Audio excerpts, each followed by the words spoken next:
Under most widely accepted definitions, Korea could most definitely not be considered to be a country, seeing how the bulk of it is currently split between two nationally sovereign entities. It can, on the other hand, be classified as a nation, seeing how the Korean people from all countries share a common background, culture, history, identity, and language no matter what flag flies over their head. Before we start, I do realize that the official name of South Korea is not South Korea, officially being known as the Republic of Korea, and North Korea is officially known as the People's Democratic Republic of Korea, or the DPRK, but I'm simply going to refer to them as North and South Korea for the duration of this video, since that's the vernacular that the majority of the world uses, and it'll just avoid confusion. Now, despite North Korea having about a 20% larger land area, and South Korea's shape sort of being a boring, misshapen rectangle, South Korea's population is nearly double that of North Korea's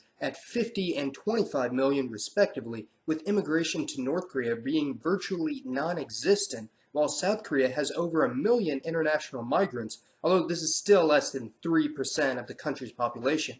Most East Asian countries, minus the People's Republic of China, are extremely ethnically homogeneous, with Mongolia, the Koreas, Japan, and Taiwan all having their dominant ethnic group making up over 95% of their respective populations, and most areas such as South Korea, Japan, and Taiwan are heavily modernized, being among the wealthiest countries on the planet, while China is currently in the process of industrializing and at current growth projections will catch up sometime in the near future. There are many reasons that these nations have not yet had large waves of immigration from other parts of the planet like most of the Western world, with one of the main reasons being a very strong sense of ethnic nationalism shared by the various East Asian countries. The countries of the Koreas can be used as one of the best examples in the nature versus nurture debate, since despite being composed of the exact same ethnic group, North Korea is known throughout the world as being one of the last few remaining abodes of authoritarian communism, and perhaps the world's largest prison camp as well, having one of the most brutal and dystopian governments in all of human existence, while South Korea, on the other hand,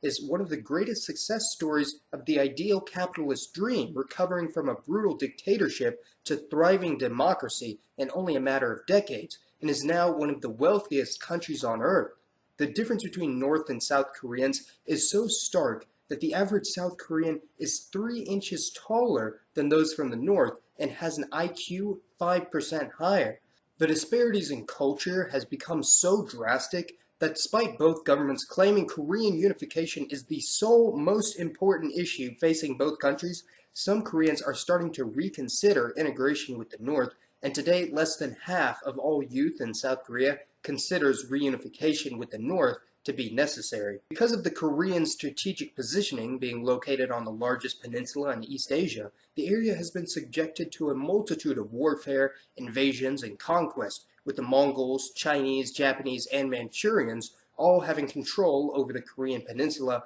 at some point in the far or recent past. Because of this tumultuous environment, ethnic Koreans have been scattered throughout many areas of Asia outside of their homeland, either to settle these new regions or being forcefully relocated. The most recent subjugation of the Korean people just so happened to be by the Japanese, and before that the occupation was by the Qing dynasty, but by far the most influential factor on the Korean diaspora would have to be the Korean War from 1950 to 1953. Out of all of the major East Asian ethnic groups, Koreans and Japanese are probably the most closely related, with there being huge overlap in culture between the two, and even though linguists have not yet properly categorized the Korean and Japanese languages into a major language family, it's commonly accepted that the two most likely share a common origin.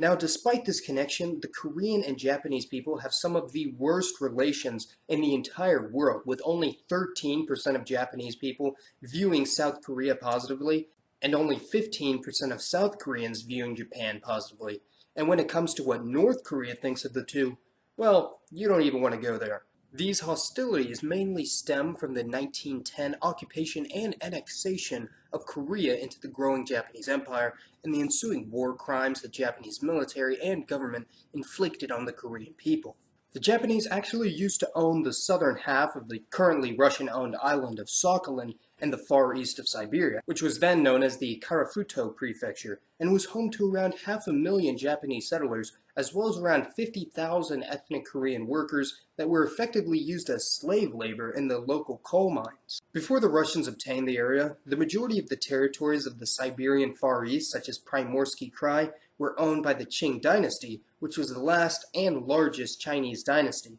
The Qing authorities were also in possession of the entirety of the Korean peninsula and initially encouraged large numbers of ethnic Koreans to settle in the frontier regions on the border near Russia to act as a buffer between the two powers. Later, when Russia annexed the region in the 1860s, Koreans continued to move to the region, and by the turn of the 19th century, there were nearly 30,000 Koreans in the area. In 1937, Joseph Stalin, believing that the Japanese had infiltrated the Soviet Union using Korean spies, had nearly the entire community deported to the republics of Central Asia, and today their descendants are known as Koryo Saram and predominantly inhabit Kazakhstan and Uzbekistan. There did, however, remain a very large number of ethnic Koreans in the PRC north of the Tumen River, which is the current geographic border between North Korea and China, and their descendants are still around to this day, free from deportation or slave labor, leading to China having the largest number of ethnic Koreans outside of the Korean peninsula.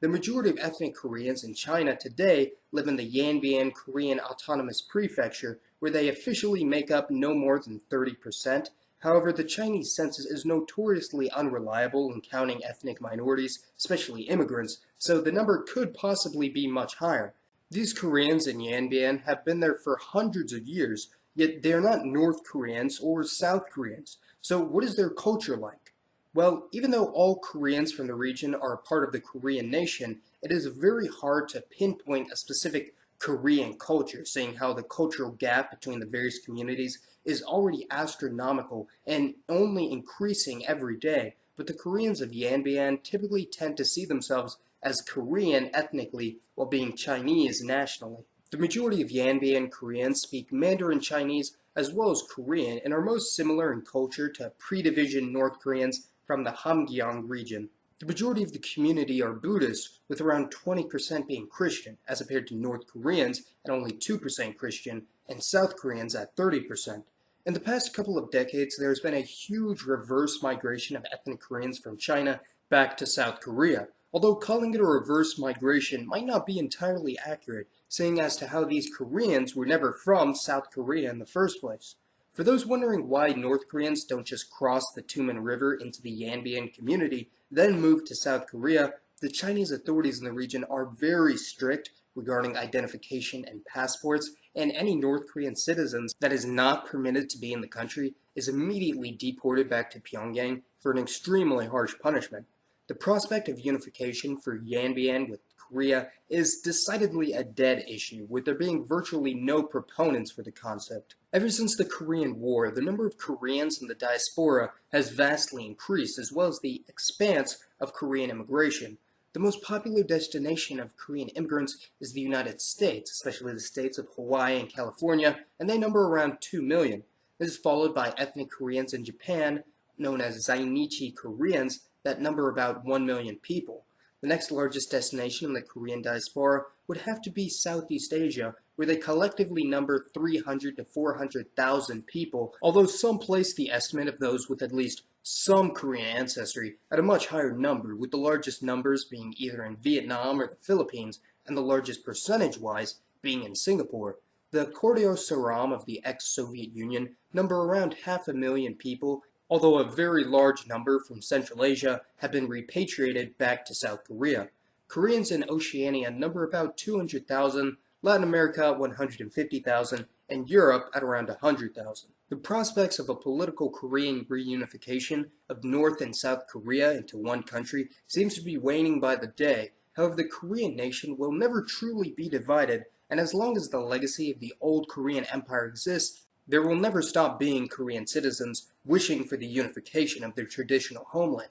If Korea was unified today, it would have a population of around 75 million people, boosting it to the 20th most populous country in the world, currently between France and Turkey, and it would certainly be a power to reckon with in the region. Yanbian and China, on the other hand, will most definitely never be a part of this possible new Korean country, seeing how the PRC government is extremely strict when dealing with ethnic separatism. Maybe in a different world, Greater Korea could have been completely reunified, with all geographic areas that have been historically inhabited by ethnic Koreans, and the map of East Asia might have looked a little something like this, with a new glorious Korean empire encompassing not only the Korean peninsula, but stretching up into northeast China and Primorsky Krai of Russia. But that's probably a video for a different day. It would have been quite a magnificent sight to behold indeed, rivaling even China and Japan in the quest for world power.